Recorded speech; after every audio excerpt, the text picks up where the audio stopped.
আর কয়েকটা দিনের অপেক্ষা, তারপরেই পুজোর ঢাকে কাঠি পড়ে যাবে সর্বত্র।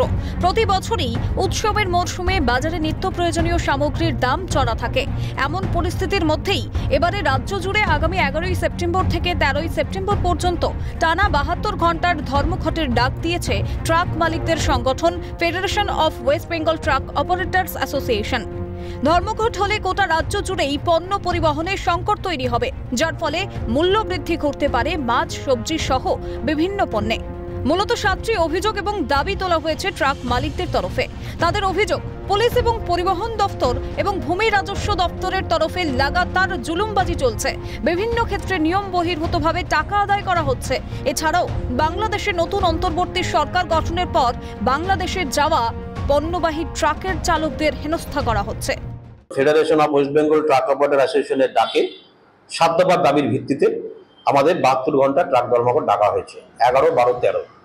তার কারণ হচ্ছে আমরা রাজ্য সরকারের সাথে 29/8 তারিখে আমরা রাজ্য সরকারের পরিবহন মন্ত্রীকে চিঠি দিয়েছিলাম আমাদের দাবি দেওয়া নিয়ে। তো উনি আজ পর্যন্ত আমাদের এই বিষয় নিয়ে আমাদের সাথে রাজ্য কমিটির সাথে বসেনি। সেই না বসার জন্য আমরা বাধ্য হয়ে 11, 12, 13 তারিখ আমরা বন্ধে সামিল হচ্ছি রাজ্য জুড়ে। এইসব ঘটনার পরিপ্রেক্ষিতে 29শে আগস্ট রাজ্যের পরিবহন মন্ত্রীর কাছে একটি দাবিপত্র পাঠানো হয়েছে, কিন্তু সমস্যা সমাধানে উদ্যোগী হয়নি রাজ্যের পরিবহন মন্ত্রক। এমনই অভিযোগ ট্রাক মালিকদের।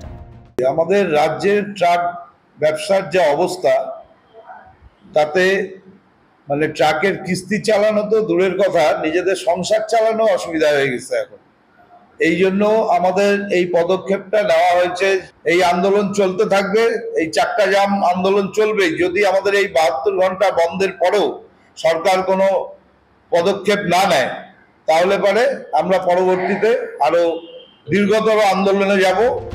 আগামী দিনে সমস্যা না মিটলে অনির্দিষ্টকালের জন্য ধর্মঘট ডাকা হবে বলে জানিয়েছে ট্রাক মালিক সংগঠন। এদিকে ট্রাক মালিকদের সিদ্ধান্তের জেরে প্রভাব পড়ার আশঙ্কা রয়েছে বাজারের চাহিদা ও যোগানের উপর। এখন দেখার সমস্যা সমাধানে পরিবহন মন্ত্রক কোনো পদক্ষেপ করে কিনা। জলপাইগুড়ি থেকে তিতাস পালের রিপোর্ট, ক্যালকাটা নিউজ।